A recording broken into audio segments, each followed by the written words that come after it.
સેવાનું પરિણામ ભક્તિમાં આવશે, નહીં તો ભગવાનથી અભાવ આવશે. સૂતકની રાહ જોશે એ સૂતક આવે 15 દી શાંતિ, બહુ વધારે દીધો સેવા પ્રકાર, તો ભગવાન સૂતકની રાહ જોઈએ કે સૂતક આવે તો 15 દી શાંતિ જ થાય. સેવાનો પ્રકાર એટલો વધારી દઈએ કે હવે નીકળાય જ નહીં બહાર, એટલો પ્રકાર વધારીને બેઠા હોય તો સૂતકની રાહ જોવે. અને ઘણા લોકો સેવાથી એવા કંટાળે કે 15 દીનું સૂતક પૂરું થાય, બીજા 15 દી વયા જાય, અને પછી ઓલા ઠાકોરજી બિરાતા યાદી આપવી પડે કે સૂતક પૂરું થયું કે નહીં, કે કેટલા દિવસનું છે, 15 દીનું છે, 17 દીનું છે, કાં તો મહિનો થયો, હવે તો પધરાવો ઠાકોરજી. અને મારી ઘરે એક બેન ઠાકોરજી પધરાવી ગયા છે, 15 વર્ષથી ઠાકોરજી બિરાજે ની બેને પહોંચી ગયા કે 4-5 દી મારે બહારગામ જવું છે, આપની ઘરે ઠાકોરજી પધરાવું. મેં કહ્યું આનંદથી પધરાવો. પાછા આવ્યા જ નહીં પધરાવ. હા, હું તપાસ કરાવતો કે બેન છે કે હા છે ને, હવેલીમાં જાય છે, વહાં જાય છે, બધે જાય છે. તો મેં કીધું ઠાકોરજી 5-7 દિવસનું કહીને પધરાવી ગયા છે, પાછા આવ્યા જ નહીં. મેં ગ્વાલમંડલીમાં પધરાવી ગયા કે સેવાથી કંટાળ્યા. હા, પધરાવીને નીકળી ગયા. પાછા અત્યારે તો એ પહોંચી ગયા, એ ભૂતલ ઉપરથી વિદાય લીધી તોય ઠાકોરજી પાસે દર્શન કરવા ન આવ્યા કે મારા ઠાકોરજી શું કરે છે. હવે તો અમારા કાયમી અમારી પાસે બિરાજે છે. તો સેવાનો પ્રકાર જો યોગ્યતાથી વધારે કરી દે તો સેવાથી ભાગવાની ઈચ્છા થાય, દૂર થવાની ઈચ્છા થાય કે જલ્દી સૂતક આવે તો 15 દી નિરાશ, કારણ કે યોગ્યતાથી વધારે દીધો પ્રકાર. તો મહાપ્રભુજી સેવાની વ્યાખ્યા શું કરી રહ્યા છે, કેટલી સેવા કરવી? સેવનમ યોગ્યાનુસારેણ અલ્પમ બહુવા ન પ્રયોજકમ.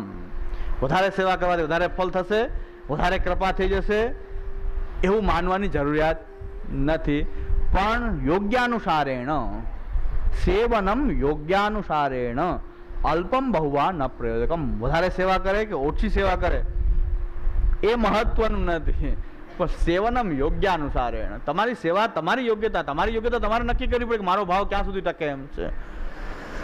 પણ ભગવત સમર્પિત સેવા હોવી જોઈએ, અસમર્પિત સેવા ન હોવી જોઈએ. એ વસ્તુ, આ રાયતા કે રોટલી કોઈ વસ્તુનું મહત્વ નથી, સમર્પણનું મહત્વ છે. અસમર્પિત પ્રકારથી રહેવું જોઈએ નહીં. સમર્પિત પ્રકારથી તમે થોડો પ્રકાર પણ કરો, પણ ભગવત સમર્પિત હોવા જોઈએ. હું પ્રભુનો સેવક છું, પ્રભુનો દાસ છું, એ પ્રકારની ભાવના તમારી બની રહે એવા પ્રકારથી તમારે સેવા કરવી જોઈએ કે હું ભગવત સેવક છું, મારા ઠાકોરજીનો હું દાસ છું, ગમે એ ઠાકોરજીનું ભોગ દઈને પ્રસાદ લેવામાં મારો નિર્વાહ ન થવો જોઈએ, મારા પ્રભુ એનો હું દાસ છું, એના પ્રસાદથી મારો નિર્વાહ થવો. આ તો આપણને એમ થાય કે ભોગ ધરીને લેવાય ને, પછી ગમે એ ભોગ ધરીને આપે ચાલે, એ વ્યવહાર છે. ચાલો, વ્યવહાર ક્યારેક બરાબર છે, અમુક વસ્તુ ક્યારેક સારી લાગે, રોજ ન સારી લાગે. અમુક વસ્તુ ક્યારેક સારી લાગે, પણ જો રોજ કરવા માંડે તો સારી ન લાગે. હમણાં પૂજ્ય સામુદાદાને એક જણાએ મેસેજ કર્યો કે બેંગન દસમીની જે વધાય. સામુદાદાનો મેસેજ એટલો મોટો કર્યો, એનો જવાબ એટલો મોટો આપ્યો સામુદાય કે બેંગન દસમીની તો વધારે આપી, આદુ ચતુર્થીની વધારે કેમ ના આપી, હિંગ અષ્ટમીની વધારે કેમ ના આપી, આદુ ચતુર્થી ને હિંગ અષ્ટમી ને કોચમી ત્રીજ ને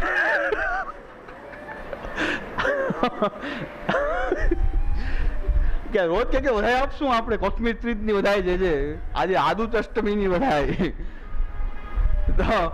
તો બેંગન દસમી કઈ ઉત્સવ નથી. બેંગન દસમી દિવસે બેગન નો છેલ્લો દિવસ છે, 4 મહિના પછી પાછા બેગન વપરાશે. અને સામુદાયનું કહેવાનું એમ કે રોજ તમે વધારે આપશો તો પછી વધારે જેવું નહીં લાગે. વધારે ક્યારેક ઉત્સવ હોય, એ ક્યારેક ઉત્સવ સારો લાગે, પણ રોજ ઉત્સવ ની વધારે આપો તો ઉત્સવ દિવસે ઉત્સવ જેવું લાગે જ નહીં. રોજનું થઈ ગયું, પછી રોજનું થઈ ગયું પછી ઉત્સવ ક્યાં રહ્યો? એટલે વધારેની કંઈક લિમિટ હોવી જાય, રોજ વધારે. એટલે બેંગન દસમી નહીં વધારે. પણ સામુદાયના મેસેજમાં જવાબ આપ્યો હિંગ અષ્ટમી, કોથમીર ત્રીજ ને આદુ અષ્ટમી. કેટલી બધી ગણાય કે આ બધાની વધારે કેમ નથી આપતા, આટલી બધી કેમ ભૂલી ગયા, હજી એટલી બધી વધારે આપવાની બાકી છે. તો હકીકતમાં એવું છે નહીં કઈ કોથમીર ત્રીજ કેવું કઈ હોય નહીં. કોઈક કહ્યું કે આપણે ભૂલી ગયા છું, આ તો શ્યામ મનોહરજી બહુ વિદ્વાન છે, એને જ ખબર હોય ને કોથમીર ત્રીજ ક્યારે આવે. તો એ પાછા પૂછે જે ક્યારે આવે તો અમે આપીએ બધા. કોથમીર ત્રીજ ક્યારે આવે તો એ નહીં આપતા જાય, એટલે ઘણા દેવા હોય એમ. એટલે ઘણા સમુદાય લખ્યું કે આદુ ત્રીજ ને આ ને કોથમીર ત્રીજ ને આદુ છઠ ને, તો ઘણા વૈષ્ણવ એ પૂછે પાછા કે એ જે ક્યારે આવતું એ આપ બતાવો તો એની વધારે આપીએ. આ તો એવા જીવો, આપણે બુદ્ધિશાળી જીવ એવા છીએ કે આપણે કઈ વ્યંગ નહીં ન સમજી શકીએ કે આ વ્યંગ છે કે શું વાત છે, વ્યંગ પણ સમજાય નહીં. પણ કહેવાનું તાત્પર્ય છે કે રોજ તમે વધારે આપો તો વધારે જ્યારે દિવસોમાં વધારે જેવું લાગે જ નહીં, કારણ કે રોજનું થઈ ગયું, ગુડ મોર્નિંગ જેવું થઈ ગયું વધારે. એટલે અમુક જો મહાપ્રભુજીનો ઉત્સવ છે, શ્રી ગોપીનાથજીનો, ગુસાઈજીનો, જન્માષ્ટમી, જયંતીઓ, આ વધારે આપવાની ઉત્સવ છે. બેંગન દસમીને શું વધારે આપે, એમ બેંગન દસમી બેંગન કરીને ઠાકોરજી બહુ ધોરણ છેલ્લો દિવસ છે, બીજું કંઈ એમાં ઉત્સવ બીજું કંઈ છે નહીં, બેંગન દસમી. એટલે આ પ્રકાર છે કે રોજ વસ્તુ જો ચાલુ થઈ જશે તેનું સ્વરૂપ બદલાઈ જશે. એમ ક્યારેક કોઈ આપણો અંગત વૈષ્ણવ છે એના ઘરે ઠાકોરજીનો મનોરથ છે ને આપણે પ્રસાદ લઈ લીધો, સારી વાત, એમાં કાંઈ ખોટું નથી, એ સિદ્ધાંત પ્રમાણે રહે છે લઈ. પણ રોજ જો ચાલુ થઈ જાય તો આપણા ઠાકોરજી પ્રસાદ લેવાનો વારો જ ના આવે. જો રોજ આવું ચાલુ થઈ જાય તો રોજ એક ને એક વસ્તુ ક્યારેક સારી છે પણ રોજ સારું નથી. એટલે એ આપણો આ બધો વિચારની વિષય બધા આ છે, આ વિવેક છે બધા કે ભાઈ આપણે કીધું ને કે ભાઈ સિદ્ધાંત પાડતા અહીંયા પ્રસાદ લેવાય. હવે સિદ્ધાંત પાડવાવાળા 500 જણા છે અને રોજ બધાને ઉત્સવ એક એક આવતા હોય ને બધી જગ્યાએ જવા માંડીએ તો 2 વર્ષે આપણા ઠાકોરજી પ્રસાદ લેવાનો વારો આવે. તો પછી આ પાછો સિદ્ધાંત પાછો સિદ્ધાંતનું રૂપ લઈ લીધું પાછું. વાત આવીને ફરી ત્યાં નહીં આવી ગઈ, પાછી ત્યાં હતા ત્યાં સ્ટાર્ટ પાછું. એટલે અમારા કાકાજી કહેવત બોલતા હોય વારંવાર કે હરી ફરીને હાલ ડોસી વાળામાં. ડોસી બધે ફરીને પાછી ઠાટલો અહીંયા જ આવીને બેસે, ચક્કર મારે, થોડુંક બીજું વધારે ચલાય નહીં, આજુબાજુ થોડું થોડું આમ ચક્કર મારે, પછી છેલ્લે બેસે તો વાડામાં એક ઘરમાં તો નડતા હોય વાડામાં એક ખાટલો રાખ્યો હોય, ડોસી ફરીને પાછી બેસે ગયા અહીંયા. આપણે સિદ્ધાંત ભણીને 10 વર્ષ ચક્કર માર્યું, હવેલી બંધ કરી, મનોરથ બંધ કર્યું, તો સિદ્ધાંત વાળાનું મંડળ એવડું મોટું થઈ ગયું તો ત્યાં પ્રસાદ લેવાનું ચાલુ થઈ ગયું. તો હરી ફરીને હાલ ડોસી વાળામાં બધેથી બચાવ્યા તો સિદ્ધાંત વાળા એટલા બધા થઈ ગયા ને, એ થઈ ગયા તો ક્યાં સિદ્ધાંત વાળા તો પરસ્પર પ્રસાદ લેવાય ને, તો આપણે ચાલુ કરો. અને પાછું મારું પાછું મને લાઈટ થઈ કે આ સિદ્ધાંત વાળા વધી ગયા ને પાછું અંદર અંદર ચાલુ થઈ ગયું. હા તો પાછું અહીં ભીતર સિદ્ધાંતનું ભીતર થશે પાછું, એ તો થવાનું એ જ થવાનું કે સિદ્ધાંતનું 500 જણા પ્રસાદ લેવો, એકલા સામગ્રી ન કરે, સામગ્રી કરવા આવજો તો ચાલો, તો વિથા લઈને બગાડ્યા તો વિથા લઈને આવો. આપણે ઓલા નિંદા કરતા હતા તો અહીં જ પાછું થવાનું. એટલે હવે આહા હરી ફરીને 10 વર્ષે પાછું મંડળ વધી ગયું ને. પેલા તો એક બે હોય સિદ્ધાંતમાં, 500 જણા સિદ્ધાંતમાં થઈ ગયા, આપણે ફૂલાઈ ગયા. ઓહો 500 જણા સિદ્ધાંત. હવે મેં કીધું હવે જ ધ્યાન રાખવાનું છે, 500 નું ધ્યાન રાખવાનું. બોલો 2-3 સચવાય, 500 નું સાચવા. એટલે હવે આપણી પરીક્ષા છે, હવે તો જે અપસિદ્ધાંત નો હશે એ પાછું એ નવું રૂપ લઈને આવશે. અપસિદ્ધાંત પાછો ચેતવણી આપું કે ભાઈ કોઈ વસ્તુ લિમિટમાં હશે તો સારી હશે, લિમિટની બહાર તો દૂધ પણ સારી વસ્તુ, પણ લિમિટમાં જેટલી યોગ્યતા એટલું પીવાય. 2-5 લીટર તો પીવાતું નથી ને, 2-5 લીટર પીએ તો હાલત ખરાબ થાય. થોડું થોડું દૂધ પીવાય, કેપેસિટી જેટલી વધે, દૂધને પાચન જેટલું કરી શકાય એટલું દૂધ પીવાય. કે હું તો 2 લીટર પીવું છું, કોઈ પહેલવાન પીતો હોય તો આપણે થોડું પીવાય, એ પહેલવાન છે, 1000 દંડ પી લે છે તો 2 લીટર દૂધ પી જાય તો ભલે પી જાય. તો એ પાછું બોધ કરે કે 2 લીટર તો પીવું જ જોઈએ. 2 લીટર ક્યાંથી પી જાય, પીએ તો મરી જાય, બીજું તો મારી નાખશો તમે આને બીજાને. પરસ્પર બોધ કરવામાં એવું છે કે પોતે કરતો હોય તરત બીજાને બોધ કરે, પણ એ પોતાની યોગ્યતા અનુસાર બોધ કરે. એની કેપેસિટી ના જોઈએ કે આની કેપેસિટી કેટલી છે, સામેવાળો કેટલું આને એ ધારણ કરી શકે છે, એ જોયા વગર કે હું તો આટલી સેવા કરું છું 2 લીટર જેવી, તમારે એટલી જ કરવી જોઈએ. તમારી 2 લીટર વંદનીય છો કે 2 લીટરની કેપેસિટી છે, પણ અમારી એટલી કેપેસિટી નથી અને અમે જો કરશું તો મરી જશું, સેવાથી મરી જશું, સેવાથી મરી જવાય. ભક્તિ ભાવે તો તીરસ્તો યથા દુષ્ટૈ સ્વકર્મ ભી અન્યથા ભાવમાં આપણને તસ્માત સ્થાનાચ નશ્યતે. એટલે કેપેસિટી પ્રમાણે આધાર છે. એટલે કાલે અમારી ચર્ચાનો વિષય હતો કે સેવા કંઈક ને કંઈક કરતા જ રહેવી જોઈએ, કરતા રહેશે ભગવત કૃપા થશે. મેં એમાં કીધું કે ભાઈ યોગ્યતા પ્રમાણે એટલું કરો, યોગ્યતા અનુસાર કરશો તો બહુ આનંદ આવશે. દૂધ પીવામાં 2 લીટર સુધી પહોંચી શકાય, પણ શરૂઆત તો 1 કપથી કરાય. 1 કપ પતી જાય તો કોઈક દિવસ 2 કપની ટ્રાય કરાય, એમ વધશે ને પછી જો 2 લીટર સુધી પહોંચી જશે તો હેલ્ધી. કંઈક ધીરે ધીરે 2 એને વધાર્યું, ઓલા ભાઈ 2 લીટર પીને હું આજે 2 લીટર લગાવું, એટલે વાત પૂરી થઈ ગઈ. સારી વસ્તુ હતી પણ મરી જવાય, સારી વસ્તુથી પણ મરી જવાય, એનાથી પણ નુકસાન થઈ શકે છે. મહાપ્રભુજી કીધું ભક્તિથી મરી જશો. મહાપ્રભુજી એમ આજ્ઞા કરે છે સેવાથી પણ નાશ થશે, સેવાથી નાશ થશે. જો તમારી યોગ્યતાથી વધારે તમે સેવાનો પ્રકાર કરશો તો સેવાથી તમારો ભાવ વધશે નહીં, પણ ભગવાનથી દૂર જવાની ઈચ્છા થશે કે જલ્દી આમાંથી નીકળું. અને તમારી યોગ્યતા અનુસાર તમે સેવા કરશો તો કદાચ બીજા દિવસે વધારે જવાની પણ ઈચ્છા થશે કે જલ્દી હું મારા પ્રભુની સન્મુખ થાઉં. આપણે સેવાનું મહત્વ નથી, ભગવાન એ વહી ફલમ. ફલ તો ભગવાન છે, કૃષ્ણ ફલ છે, અને સેવામાં કૃષ્ણ બિરાજે છે એટલે સેવા ફલાત્મક થઈ છે ને. આપણે ભગવાન એ વહી ફલમ. સેવા વધારે કરવાથી વધારે ફલ થઈ જશે નહીં, પણ કૃષ્ણની કારણે ફલરૂપતા છે.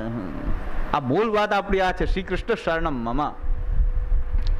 કૃષ્ણ છે તો એની મહત્તા છે, બાકી બધા જ મીંડા છે પણ એકડા વગરનું છે. કૃષ્ણ વગરની તો સેવા પણ એવી છે. ઘણા સેવામાં ખૂબ મન લાગી જાય પણ કૃષ્ણમાં મન નહીં લાગે. બીજી બધી ક્રિયાઓમાં મન લાગશે તો સેવામાં ખૂબ મન લાગે, પણ સેવામાં ક્રિયાઓમાં મન છે કે કૃષ્ણમાં છે એ પાછું વિચારણી વિષય થઈ ગયો પાછું. એટલે સામગ્રીઓ મન લાગી ગયું, સામગ્રી જ કરવા માંડે, સામગ્રી કરવા માંડે, પ્રભુની સન્મુખ જવાની ઈચ્છા નથી તો કાંઈ ગોટાળો થઈ ગયો છે કે ભાઈ કૃષ્ણ કેમ ગમતો નથી. સામગ્રીઓ મન લાગી, તમારું મન સામગ્રીમાં લાગ્યું, કૃષ્ણમાં લાગ્યું કે નહીં? કૃષ્ણ માટે સામગ્રી, ભોગ ધરવાની પણ ઈચ્છા થાય, કૃષ્ણના દર્શન કરવાની ઈચ્છા થાય, એની માટે સામગ્રી કરીને હું ઠાકોરજીને ધારું. ઠાકોરજી જો એમાં મન બહેનું રહે તો એ ફલાત્મક સેવા સામગ્રીનો પ્રકાર છે. પણ કૃષ્ણની સાથે લેવા દેવા નહીં, સામગ્રી મન લાગી જાય, ડાયવર્ટ થઈ જાય છે આપણું મન. હવે કારણ કે છે ભક્ત ભગવાન કરતા મોટા, તરત ભક્તમાં મન લાગી જાય ભગવાન. આપણે તરત જ આપણે કૃષ્ણમાંથી મન હટવાની, આપણું એક મન એવું છે કૃષ્ણમાંથી જલ્દી બહાર જવાની ઈચ્છા થાય. કેમ કૃષ્ણ ગમતો નહીં હોય ભગવાન જાણે. કૃષ્ણથી દૂર જવાની કંઈક વાત આવે ને મજા આવી જાય. ભક્ત મોટા, આપણે ભક્તની સેવા બહુ ગમે આપણને. ગુરુ દાન બળો કે દાતા, ગુરુ ભગવાન કરતા મોટા, ગુરુની સેવા મન લાગી જાય. ઘણા તો ગુરુની એવી સેવા કરે છે પુષ્ટિ માર્ગમાં અત્યારે કે એના કરતા 50% ઠાકોરજીની સેવા કરે ને ચેતસ તત્પ્રણમ થઈ જાય. ચેતસ તત્પ્રવણમ થઈ જાય. જો 50% પણ ધ્યાન ઠાકોરજીમાં આપ્યું હોય ને એટલી ગુરુની સેવા કરતા મેં જોયા. 25-25, 30-30 વર્ષ એવી સેવા કરે રાત ને દિવસ. અને ગુરુની સેવા તો આખરી છે ને. ઠાકોરજીને તો ગમે એમ કોઈ કઈ બોલે નહીં, આ તો તરત પ્રતાપ બતાવે. આ તો તરત પ્રતાપ બતાવે. આમાં તો સુતા હોય તો ઉઠાડે, કેમ સુઈ ગયો? ચરણ સેવા કરો આખી રાત, આખી રાત ચરણ સેવા કરો. અને ઠાકોરજીના ઉઠાડતી વખતે જરા કામ કરવું પડે ને, થઈ ગયો જલ્દી કરો. ને આખી રાત નીંદર આવી તો મહારાજ કેમ સુઈ ગયો? ત્યાં તો પ્રકટ પ્રતાપ જણાવે ને, બોલતા એ તો બોલતા હોય ઠાકોરજી. એટલે ગુરુ સેવામાં એટલી સેવા કરે ગુરુની કે આપણે એમ થાય કે 50% ધ્યાન ઠાકોરજીમાં આપ્યું હોત ને તો કદાચ માનસી સિદ્ધ થઈ જાય. ગુરુ બિરાજતા હોય ઊભા ઊભા, દંડ લઈને ઊભો હોય બાજુમાં, છત્ર લઈને ફેરવતો હોય. એક મહારાજ સિદ્ધ કહેતા, એક વૈષ્ણવ કહેતા છત્ર ફરવું જ જોઈએ પાછું, ચક્રમ ભમતી મસ્તકે. ઉપર છત્ર બિરાજે, એમને એમ નહીં સાદા સીધા મહારાજ નહીં, છત્રવાળા મહારાજ ને આપણે એમ થાય કે ઓહો કંઈક વિશેષ હશે, આવે ચાલુ ખાતાના હશે ને કંઈક આ કંઈક લષ્ટક પુસ્તક અનુષ્ટક પુસ્તક ઘણા ટોપ ટંકાર. છત્ર ફરતું હોય, ચાંદીની છડી વાળો બાજુમાં ઊભો હોય, બાજુમાં આમ ના 3 કલાક તો 3 કલાક આમ ના ઊભો છે, સ્ટ્રેટ એકદમ છત્ર વાળો, છત્ર ધારણ કરીને ઊભો હોય. અને એક વૈષ્ણવ મને કીધું કે છત્ર બાજુ ફેરવતું રહેવાનું, આમ ઉપર આમ ચક્ર ચાલવું જોઈએ. એ બહુ આકરું છે આ રીતે ફેરવવું. એટલી આકરી સેવા છે ગુરુ સેવા, કે જેવી તેવી ગુરુ સેવા નહીં. જ્યાં કંઈક ભૂલ થઈ જાય તો એકદમ ક્રોધાયમાન થઈ જાય. ઠાકોરજી તો કાંઈ બોલે જ નહીં, તો આપણે નિરાશ છે એટલે જ આપણે કાંઈ વાંધો આવતો નહીં. ગમે એમ પધરાવો, ગમે એમ પુરાવો, ગમે એમ જગાવો. ત્રિદુઃખ સહનમ ધૈર્યમ. ભગવાન તો કે ધૈર્ય, ત્રિદુઃખ સહનમ ધૈર્યમ. ભગવાન કે જેમ કરો એમ. એ તો ગમે એમ પુરાવો, ગમે એમ જગાડો, મોડા જગાડો. અમારે તો મનોરથની એટલી બધી લિમિટ વધી ગઈ. એક વૈષ્ણવને તો મનોરથમાં એટલો ટાઈમ રહેતો નથી કે ઘરે પોતે મર્યાદિત છે ને ઘણી વાર તો બધી જગ્યાએ ઠાકોરજી પધરાવવાનું આમંત્રણ હોય નહીં, હોય તો ઠાકોરજી લઈને જ જાય. પણ ઘરે ઠાકોરજી રાખીને 5 મનોરથ કરી આવે.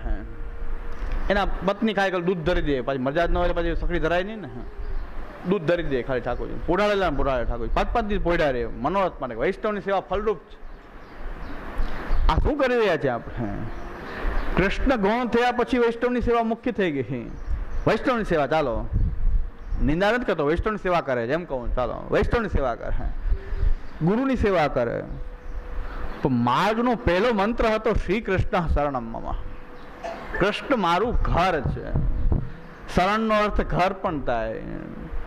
એ મારું ઘર છે, કૃષ્ણમાં હું સ્થિત થઈને રહું, એ આપણી શરણાગતિની પ્રતિજ્ઞા હતી, શ્રી કૃષ્ણ શરણમ મમ. અને કૃષ્ણ છે અને કૃષ્ણની સેવા કરે છે તો ભક્ત છે, કૃષ્ણની સેવા ન કરતો એ ભક્ત નથી. ગુરુ છે તો આપણે ત્યાં ગુરુ માટે કૃષ્ણ નથી, કૃષ્ણ માટે ગુરુ છે, ગુરુ માટે કૃષ્ણ નથી. તો આપણે ભૂલી ગયા કે આપણે કૃષ્ણ માટે ગુરુ છે, ગુરુ માટે કૃષ્ણ છે. તો કૃષ્ણની સેવા બતાવે એ ગુરુ છે. કૃષ્ણ જ્ઞાન દો ગુરુ. જે તમને એમ કહે કે તમારા ઘરના ઠાકોરજીની તમે સેવા કરો એ પુષ્ટિ માર્ગમાં ગુરુ છે. એ સેવા કરવાની જરૂર નથી, મારી પાસે સેવા કરો. તો આ ગુરુ છે કે નહીં? ગુરુ ના કહેવાય આને કે જે પોતાના ઘરના ઠાકોરજીની સેવાથી વૈષ્ણવને વિમુખ કરે, પોતાની સેવા કરાવે. આપણા દયારામભાઈ પણ એમ કહે છે કે હરિને ભજતા તે વારે તેને તુરત તજો. હવે ધીરે ધીરે નીકળશું, તુરત તજો. જે ભગવાનની ભક્તિથી આપણું વારણ કરે, ઘરના ઠાકોરજીની સેવા છોડાવતો હોય તો એને તરત જ છોડો. જેમ અર્જુન કહે છે ભગવાનને, ગુરુન હત્વા હિ મહાનુભાવાન શ્રેયો ભોક્તુમ ભેક્ષમપી હિ લોકે હત્વાંત કામાંત ગુરુન નિહેવ. એ હત્વાર્થ કામાંત ગુરુન નિહેવ ભુંજીય ભોગાન રુધિર પ્રદિગ્ધાન ન ચેતદ વિદ્મઃ કતરન્નો ગરિયો યદ્વા જયેમ યદિવાન જયેમ યાનૈવ હત્વા ન જીજીવિષામઃ તે અવસ્થા પ્રમુખે ધાતરાષ્ટ્રાઃ. ભગવાન ને અર્જુન કહે છે કે આ ગુરુને કેમ મારું? સામે ગુરુન હત્વા હિ મહાનુભાવાન શ્રેયો ભોક્તુમ ભેક્ષ્યમપી લોકે હત્વાર્થ કામાંસ્તુ ગુરુન નિહેવ ભુંજીય ભોગાન રુધિર પ્રદિગ્ધાન. સામે ગુરુ છે, ભક્ત છે, બધા સામે વિશ્વ પિતામહ ભક્ત છે, દ્રોણાચાર્ય ગુરુ છે, કુલના ગુરુ કૃપાચાર્ય છે, આ બધા જ સામે ઉભા છે. અર્જુન કહે છે બધાને તો મારું, પણ આ લોકોનો શું દોષ છે? આ તો ગુરુ છે, એને કેમ મારું? ભગવાનને કહે છે અર્જુન કે દુર્યોધનને મારવો જોઈએ, અધર્મ કરે છે, પણ આ તો ગુરુ છે, એને કેમ મારું? સામે ગુરુ ઉભા દ્રોણાચાર્ય, એને કેવી રીતે મારું? કૃપાચાર્યને કેમ મારું? અને ભીષ્મ પિતામહ તો મહાન ભક્ત છે, ભીષ્મ પિતામહ તો ભક્ત છે, પિતામહ છે. આવા પૂજ્ય લોકોને કેવી રીતે મારું? હવે જો નિર્ણય શું આવે? ભગવાનનો નિર્ણય કહે છે, ભગવાન કહે છે એ વાત સાચી, ગુરુ છે, અને આને કોઈ મારીને મને શું મળશે? રાજ્ય મળશે ને. તો ભુંજીએ ભોગાન રુધિર પ્રતિગ્ધાન, આવું તો મારે કરવું નથી. એના કરતા ભિક્ષા માંગીને નિર્વાહ કરીશ, પણ મારે આવું રાજ્ય જોતું નથી, એમ અર્જુન કહે છે. ભગવાન એને જવાબ આપે છે. મૂળ ભગવાનને જવાબ આપવાનો સારાંશ શું છે? કે જે લોકો ગુરુ છે, મહાનુભાવ છે, ભક્ત છે, બધી વાત સાચી, પણ ક્યાં જગ્યાએ છે? એ લોકોએ અધર્મના રસ્તામાંથી હટી જવું જોઈએ ને. એ અધર્મ થતો જોવે છે અને ત્યાં જ ઉભા છે. વિશ્વ પિતામાં કેમ હાથે હટી નથી શકતા ત્યાંથી? જો ભક્ત છે, વિદુર હટી ગયા, વિદુરજી એ હટી ગયા, ભક્ત હતા, એને કીધું આમાં મારાથી રહી શકાય નહીં, અધર્મ થઈ રહ્યો છે, અહીંયા હું કેમ રહું? તો વિદુરજી કહે છે કે સ એષ દોષ પુષદ વિનાસ્તે. આપણા ઘરની અંદર જો સૌથી મોટો જો દોષ હોય તો દુર્યોધનની સામે બોલે છે વિદુરજી, સ એષ દોષ પુષદ વિનાસ્તે. તો આપણો ભગવાનનો દ્વેષ કરનાર જે આપણા ઘરની અંદર ઉભો છે, અને પુષ્ણાશી એ ધૃતરાષ્ટ્રને કહે છે વિદુર, પુષ્ણાશી તમે આનું પોષણ કરો છો, તમે એને પુષ્ણાશી એ ગ્રહાન પ્રવિષ્ટો યમપત્યમત્યા. જે આપણા ઘરની અંદર એક દોષ આવ્યો છે, આ દુર્યોધન છે, પુત્ર નથી, તો સ એષ દોષ પુષદ વિનાસ્તે ગ્રહાન પ્રવિષ્ટો યમપત્યમત્યા. અને પુષ્ણાંસી કૃષ્ણાદ વિમુખો ગતશ્રી તજાસુ ચૈનમ કુલ કૌશલાય. આ વિદુરજી કહે છે. વિદુરજી સમજાવે છે ધૃતરાષ્ટ્રને કે આ પુત્ર નથી, આ તો મોટો દોષ છે, એ પુત્ર રૂપે આપણા ઘરમાં આવ્યો છે. સામે દુર્યોધન ઉભો છે. આ ભક્તની સ્પિરિટ છે, ભગવાનનો ભક્ત છે, દુર્યોધન સામે ઉભો છે, અને ધૃતરાષ્ટ્ર રાજા છે. એને વિદુરજી એમ કહે છે સ એષ દોષ પુરુષત વિનાસ્તે. આ આપણો દોષ છે, આપણા ઘરમાં ઉભો છે. અને ગ્રહાન પ્રવિષ્ટો યમપત્યમત્યા, આપણા ઘરની અંદર આવ્યો છે ને તું એને પુત્ર માની એનું પોષણ કરે છે, પુષ્ણાશી, તમે એનું પોષણ કરો છો. અને દોષ એનો શું છે? કૃષ્ણાદ વિમુખો ગતશ્રી, આ કૃષ્ણથી વિમુખ છે. કૃષ્ણાદ વિમુખો ગતશ્રી તજાસુ ચેલમ એ કુલ કૌશલાય. આ જો આ કુલ, આખા કુલનું તમારે જો કુશળ ઈચ્છવું હોય તો તરત જ આ છોકરાને, આ દુર્યોધનને તમે તજી દો. તજાસુ ચૈનમ કુલ કૌશલાય. આખા કુળનું તમારે જો હિત ઈચ્છવું હોય તો આ આપણા ઘરમાં આવેલો દોષ છે, ભગવાનથી વિમુખ છે, અને એને તમે પોષણ કરી રહ્યા છો પુત્ર માનીને. અને જો તમારે કુલનું હિત કરવું હોય તો તજાસુ ચૈનમ, તરત જ છોડો આને, થોડી થોડી વાર એમ નહીં, તરત જ એનો ત્યાગ કરી દો. તો આખું કુળ બચી જશે આપણું. આ દુર્યોધનનો જો ત્યાગ કરશો તો આખું કુળ બચી જશે, નહીં તો આખા કુળનો નાશ થશે. એટલે આ દુર્યોધનની સામે બોલે છે ને, દુર્યોધન જવાબ આપે છે કેન અત્રોપ જુહાવ જીમ્મમ દાસ્યા સુતે યદ બલિનૈવ પુષ્ટ તસ્મિન પ્રતિવ પ્રકૃત્ય આસ્તે નિર્વાસિતામાસુ કુલ એ પુરાસ્વસાનઃ. દુર્યોધન પાછો ખીજાઈ ગયો એકદમ. એ કહે છે કાયનમ અત્રોપ જુહાવ જીમ્મમ દાસ્યા સુતે યદ બલિનૈવ પુષ્ટ. એ એમ કહે છે કે આ દાસીનો પુત્ર, આને કોણે અહીં બોલાવ્યો છે આ રાજની સભામાં? દાસીના પુત્રને. દાસ્યા સુતે યદ બલિનૈવ પુષ્ટ, આપણું અન્ન ખાઈ ખાઈને મોટો થયો છે ને બીજાની ભલામણ કરે છે. તસ્મિન પ્રતિભા પરકૃત્ય આસ્તે નિર્વાસિતામાસુ એ પુરાત શ્વસાનઃ. આને જીવતે જીવતો જો ગાય જ્યારે જીવવું રહ્યો હોય ને આને તરત જ આપણા નગરની બહાર કાઢી મૂકો. આને આ વિદુરને કાઢી મૂકો. એ ભરી સભાની અંદર, રાજાની સભાની અંદર રાજાને અને દુર્યોધન જેવા બલવાન શત્રુની સામે ભક્ત બોલે છે કે આ દોષ છે. અને દુર્યોધન પાછો એમ કે છે આને કાઢી મૂકો, નહીં તો જીવતો નહીં રહે. અત્યારે તો અહીંથી નીકળી જ જા. પુરાત શ્વસાનઃ, અમારા જે નગરમાંથી તું બહાર નીકળી જા. એટલે ભક્ત હતા, એને કીધું કે આમાં મારાથી રહેવાય નહીં, તું મને બહાર જવાનું શું કહે છે? હું જાઉં જ છું. મારે કેવું જોઈએ, કહીને જાઉં છું કે આ જ દોષ છે, તમારા કુલનો નાશ થશે. હા, ભક્તની આ સ્પિરિટ છે. આવું કેમ વિશ્વ પિતામાં ન બોલી શકા? એનો દોષ છે. આ ભગવાનનું સારાંશ આ છે. આ તૃતીય સ્કંદનો બીજો અધ્યાયમાં આ સંવાદ જો પહેલા અધ્યાયમાં જ છે કે વિદુરજી ઘરમાંથી બહાર નીકળી જાય છે અને તીર્થયાત્રા કરવા નીકળી જાય છે. પણ વિદુરજીએ એ દોષ હતો, એનો મુખ્ય દોષ એ બતાવ્યો કૃષ્ણાદ વિમુખો ગતશ્રી. આ કૃષ્ણથી વિમુખ છે એ હવે આપણી માટે દોષરૂપ છે. જે હરિને ભજતા વારે તેને તુરંત તજો.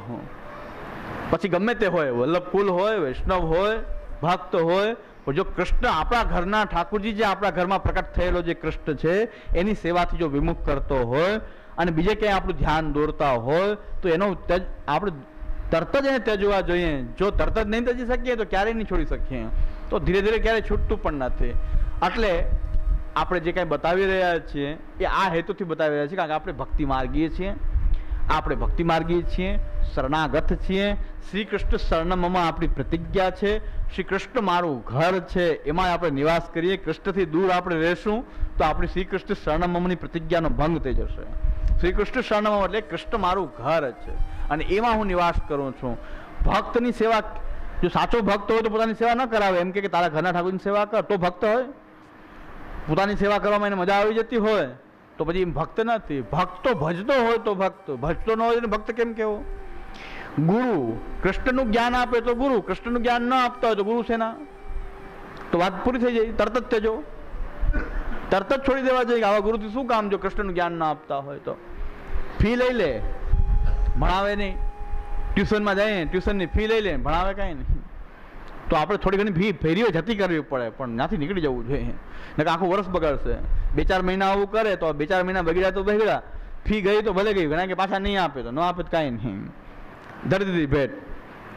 તો પછી નીકળી તો જવું જ પડે કે વર્ષ બગડી જાય આખું. આવડ તો વર્ષોના વર્ષો બગડી ગયા છે પુષ્ટિ માર્ગના, એટલે હું બોલું છું. 1 વર્ષ તો નહીં, વર્ષોના વર્ષો બગડી ગયા તોય નીકળતા નથી, છોડતા નથી. એટલે મારે બોલવું પડે છે તો બોલું છું. મને એવું લાગે છે કે ભગવાન એવો અંતર્યામી કેના આપી દેવે ને હૃદય સ્થિતે ન યત નિયુક્તોસ્મિ તથા કરોમિ. ભગવાન કહે છે કે બોલ બોલ, તો બોલું છું. એટલે ભગવદ ઈચ્છા હશે એવી તો શું થાય, ભગવદ ઈચ્છાથી બોલાય છે. કારણ કે આ બધું ભગવદ ઈચ્છાથી થાય છે, શું કામ વિરોધ કરવો? અરે ભાઈ ભગવદ ઈચ્છાથી થાય છે તો બોલાય છે ભગવદ ઈચ્છાથી, નહીં તો જીભનું કેન્સર થઈ જાય, ગમે થઈ જાય. ભગવદ ઈચ્છા છે તો બોલાય છે તો બોલીએ છીએ. તો ભગવદ ઈચ્છા ખોટી વસ્તુ ભગવદ ઈચ્છા છે, સાચી વસ્તુ ભગવદ ઈચ્છા નથી. મેં કે બુદ્ધિ શું ગ્રહણ કરે છે જુઓ, છટકબારી ગ્રહણ કરે છે, કરવાનું નથી ગ્રહણ કરતી બુદ્ધિ. થઈ શકે ને તો ચાલો, સારી વસ્તુ ગ્રહણ નહીં કરે બુદ્ધિ, આપણે ખરાબ વસ્તુ જલ્દી ગ્રહણ કરે છે, સારી વસ્તુ ગ્રહણ કરતી નથી. સિદ્ધાંતનું સ્થાપન કરતા બહુ વાર લાગે, અપસિદ્ધાંતને ફેલાવવો હોય તો કાંઈ વાર ન લાગે. હમણાં હું બધાને અપસિદ્ધાંતમાં જો આપણે ડેમોન્સ્ટ્રેટ કરવું હોય તો કરી શકું. હમણાં જ જાહેરાત કરી દીધું કે આપણે બધા ભેગા મળીને બધાને જેટલા વૈષ્ણવ આવે છે બધાને પ્રસાદ લેવડાવવો છે, રાસ કીર્તન કરવાના છે. સિદ્ધાંતવાળાની બુદ્ધિ બંધ થઈ જાય કે ચાલો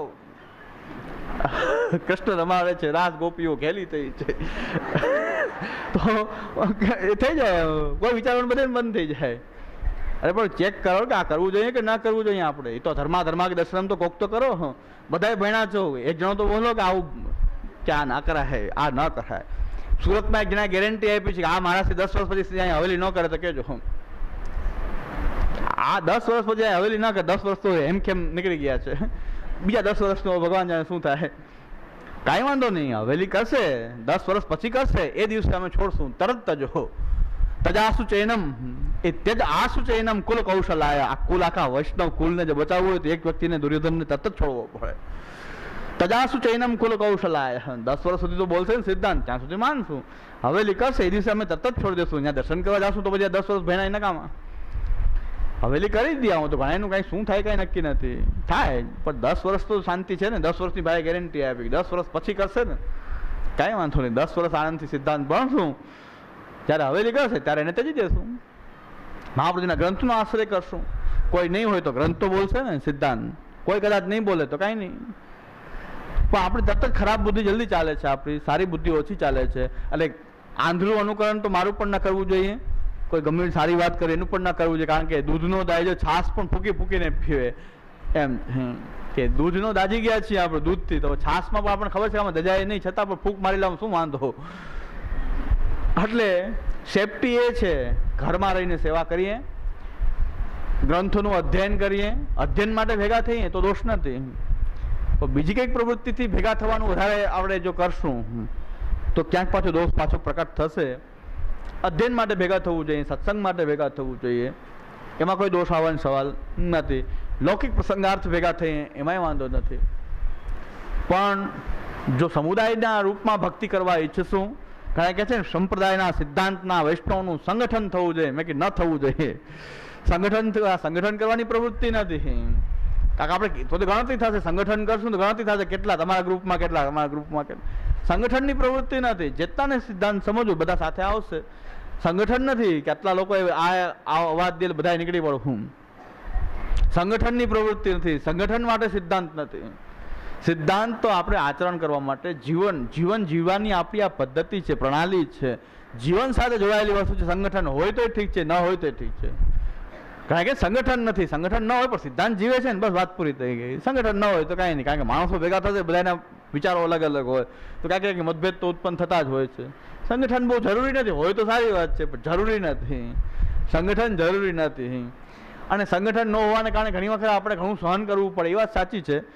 હમણાં એક વૈષ્ણવને એવું મન થઈ ગયું આ બહુ કરવા જેવો ધંધો નથી, હું બધાને ચેતવી દઉં કોઈને એવો ઉત્સાહ આવી જાય. આ પ્રેક્ટિકલ ડિફિકલ્ટીની વાત છે, બહુ દુઃખદ વાત છે. એક વૈષ્ણવ બહુ દૂરથી સૌરાષ્ટ્રમાં આવ્યો કે મારા ગુરુઘરની મેં ખૂબ સેવા કરી છે, ખૂબ ભેટ કરી છે, અને એમની સેવામાં એટલો બધો હું રહ્યો છું, સાથે બહુ નિકટતાથી એમની સાથે રહ્યો છું. પણ સિદ્ધાંત જાણ્યા પછી મને એમ થાય છે કે બધું જ સિદ્ધાંત વિરુદ્ધ આચરણ એમનું હતું. હવે મારે એક દિવસ એમને એકાંતમાં મળીને કહેવું છે કે આપ આ જે કરો છો એ બધું ખોટું કરો છો, આ ન કરો. એનો હેતુ એવો હતો. અને એ ગયો, મારાથી તો મળ્યા નહીં, બહુ જ મળ્યા.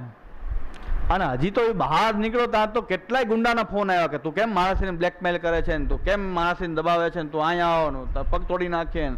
ઓલું મુશ્કેલી મુકાઈ ગયું. એક તો બહારનો વ્યક્તિ મહારાષ્ટ્રમાંથી આવ્યો અને આ સૌરાષ્ટ્રની અંદર ગુંડાઓના ફોન આવે. અને સતત એની પર ફોનનો મારો થઈ ગયો એટલી વારમાં. તો હવેલીની બહાર નીકળતા તો એને કેટલાના ફોન આવ્યા, અને હેમખેમી ઘરે પહોંચી ગયા ત્યારે મને શાંતિ થઈ કે આમાં તો કાંઈ નક્કી નહીં, આમાં તો બધું સંગઠન હોય. સંગઠન તો અત્યારે ખરાબ લોકોનું સંગઠન હોય. આનો હેતુ સારો હતો કે હું ગુરુને એકવાર કહું અને એ પાછા જો સિદ્ધાંત પ્રમાણે ચાલે તો મારી એક ફરજ છે કે એમને કહેવું જોઈએ એકાંતમાં. આપનું ખરાબ થાય એવું મારે નથી કરવું, એકાંતમાં કહેવું છે.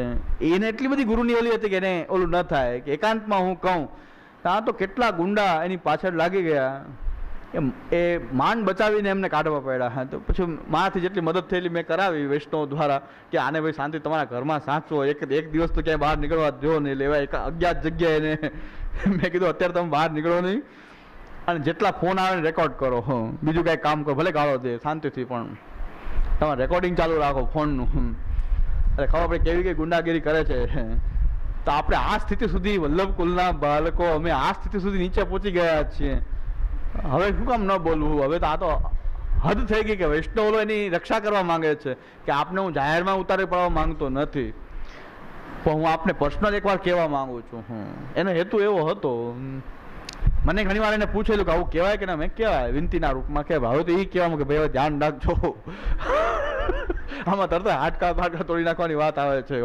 આપણે એકલા ઓલા 10 જણા હોય પછી તો આમાં એ બધું થઈ શકે, આમાં ગમે એ થઈ શકે. તો આવું હવે એ સ્થિતિ પણ હવે રહી નથી. પાણી એટલું બહાર વહી ગયું છે કે હવે આપણે સમજાવેથી પણ સમજી શકે એમ નથી. તો આપણે જ ઘરે બેસીને શાંતિથી શું મહાપ્રજ્ઞ સિદ્ધાંતનું અધ્યયન કરવું જોઈએ. આ સુધારવા જવાનો પણ સમય રહ્યો નથી. તો આ પ્રેક્ટિકલ ડિફિકલ્ટીઝ છે બધી, અને આ પ્રશ્નો પ્રેક્ટિકલ ડિફિકલ્ટીના છે. વિવેક ધર્યાશ્રય છે આપણો પ્રેક્ટિકલ ગ્રંથ છે. ભક્તિ માટેની તૈયારી છે, ભક્તિ માટેની યોગ્યતા અર્જિત થાય છે વિવેક ધર્યાશ્રયથી. તો આ ગયા વખતનો જે વિષય છે એના સંદર્ભની આ ચર્ચા છે. કૃષ્ણાશ્રયની ચર્ચા આગળ છે. એટલે કોઈ એમ થતું હશે કે રિપીટેશન ચાલે છે, પણ આ પ્રેક્ટિકલ વાત છે કે સિદ્ધાંતને પ્રેક્ટિકલમાં ઉતારવામાં આટલી બધી સમસ્યા છે કે ગુંડાઓ પાછળ લાગી જાય, ત્યાં સુધીની વાત આવી ગઈ. હવે સિદ્ધાંત આપણે આચરણ કરીને ગુંડાએ પાછળ લાગી જાય, શું કરવું? પ્રેક્ટિકલ વાતો છે આ, એનું આપણે નિવારણ કરવું જોઈએ. એટલે મેં આ ચર્ચા કરી છે આજે, કારણ કે તાજી વસ્તુ મારે તરત પ્રવચનમાં આવી જાય છે. કોઈ પણ વસ્તુ તાજી કાંઈ ઘટના બને તરત જ મારો એ પ્રવચનનો વિષય હોય એ વાંચો. એટલે આ વખતે મને થયું કે વિવેક ધર્યાશ્રય તો આપણી માટે જરૂરી છે, અને વિવેક ધર્યાશ્રયનું આચરણ કરવામાં આપણી જે બુદ્ધિ છે એનો રોલ કેવો છે કે બે બાજુના અતિવાદને આપણે પકડી લેતા હોઈએ છીએ. તો હજી થોડી કાળે આપણે એની ચર્ચા કરીશ કે આ બહુ મહત્વની બાબત છે. ગ્રંથોનું ભાષાંતર આપણને પ્રાપ્ત છે, જોઈ લઈએ, પણ આ બધી બાબતો શાંતિથી આપણે બેસીએ તો જ એનો વિચાર થશે, સાથે બધા મળીએ વિચાર થશે કે આપણી વ્યવહારમાં સિદ્ધાંતને આચરણ તો કરવો જ જોઈએ, પણ એમાં કંઈક સમસ્યાઓ છે. એ સમસ્યાથી આપણે ડરવું ન જોઈએ, કારણ કે કૃષ્ણ આશ્રય છે.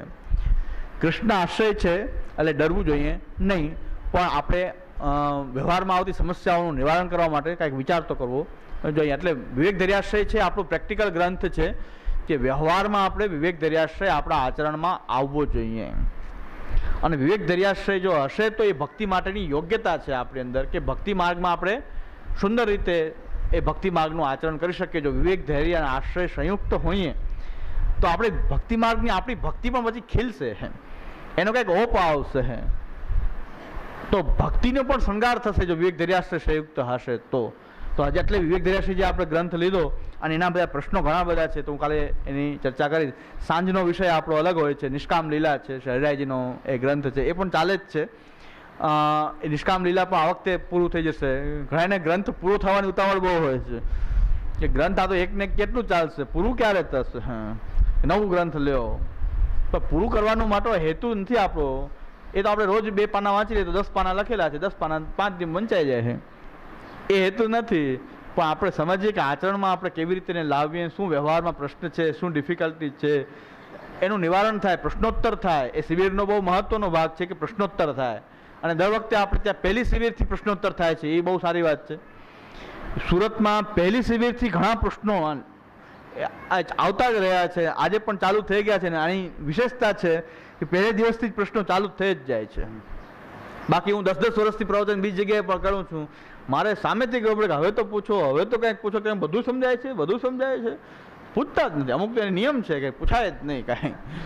આપ આજ્ઞા કરી અમારે શ્રવણ કરાય, અમારે કાંઈ પૂછાય નહીં. એ એવા ગામ પણ ચાલુ જ છે મારા પ્રવચન. ત્યાં 16 ગ્રંથ પ્રવચનમાં દર મહિને હું જાઉં છું, અને છેલ્લે આપણા સેવા ફળ આવ્યું ને ત્યારે બે ચાર ચિઠ્ઠી આવી ત્યારે મેં કીધું હવે તો બોલ્યા એમ, વ્રત તોડવું સબ વ્રત ભંગ ભય, એક વ્રત નિશ્ચય કરેલીનો સબ વ્રત ભંગ ભય.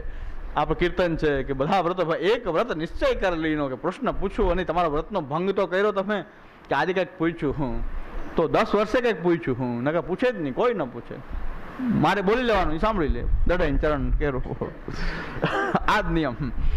પણ અહીં તો પહેલે દિવસથી પહેલું પ્રવચન થયું ત્યારથી પ્રશ્નો આવે છે, કારણ કે પહેલા પ્રવચનથી હું આવ્યો ત્યારથી એક વિચિત્ર લાગ્યો હું બધાને, કે આ કંઈક અલગ જ પ્રકારનું કંઈ વાતો કરે છે, આમાં કંઈક અલગ જ આવે, પુષ્ટિ માર્ગ અલગ છે ને આ કંઈક અલગ ક્યાં સંપ્રદાયનો મહારાજ છે.